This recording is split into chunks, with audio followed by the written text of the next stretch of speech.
Why is frequency hopping used in communication? Option अपने पास है to talk to more people at once, to protect messages from interference और eavesdropping, to make the message louder और to save power. आपको क्या लगता है इसका सही उत्तर क्या है? बिल्कुल सही, इसका उत्तर है B option, to protect messages from interference और ईव्सड्रॉपिंग। क्यों हम फ्रीक्वेंसी हॉपिंग का इस्तेमाल करते हैं कम्युनिकेशन में? क्यों जरूरी है ये? फ्रीक्वेंसी हॉपिंग उसका इस्तेमाल इसलिए किया जाता है ताकि रिलायबिलिटी, मजबूती, सिक्योरिटी, सुरक्षा और रेजिलियंस, लचीलापन, ये हम पा सकें वायरलेस कम्युनिकेशन में, बेतार संचार में।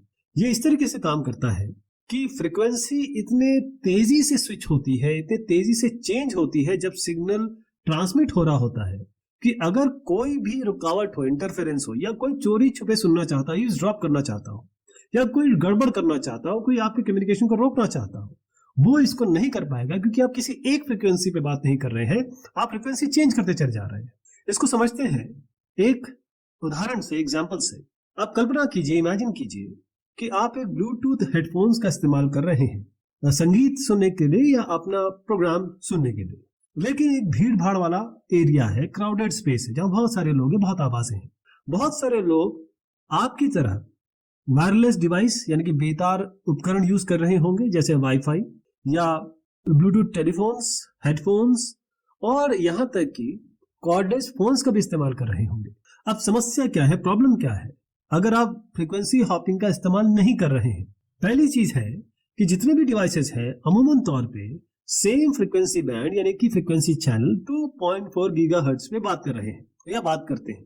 यदि एक डिवाइस, फॉर एग्जांपल आप ले लीजिए वाईफाई राउटर, ये इतना जोरदार संकेत या स्ट्रॉन्ग सिग्नल भेजता है उसी फ्रीक्वेंसी पे जिस पे आप गाना सुन रहे हैं, या आप अपने हेडफोन से उसी फ्रीक्वेंसी पे गाना सुन रहे हैं, तो ये आपके म्यूजिक या आपके जो भी आप सुन रहे हैं उसमें दखलंदाजी करेगा, इंटरफेरेंस करेगा।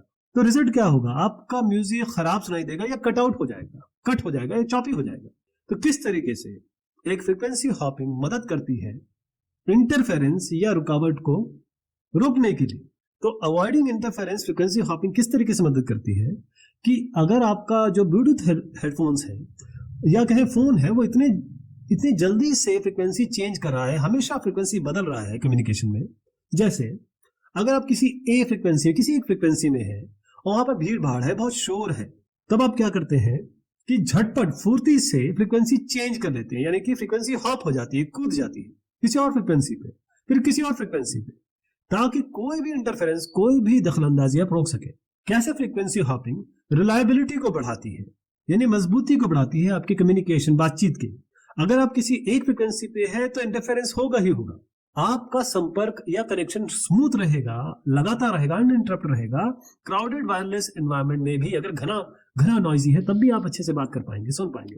कैसे फ्रीक्वेंसी हॉपिंग सिक्योरिटी बढ़ाता है, सुरक्षा बढ़ाता है। अब मान लीजिए कोई चोरी छुपे सुनने वाला ईव्सड्रॉपर है, उसके लिए कितना मुश्किल हो जाएगा आपके सिग्नल को पकड़ना यदि आप एक फ्रीक्वेंसी पे नहीं बल्कि फ्रीक्वेंसी चेंज कर करके बात कर रहे हैं, क्योंकि अलग अलग फ्रीक्वेंसी पे आप चेंज कर रहे हैं।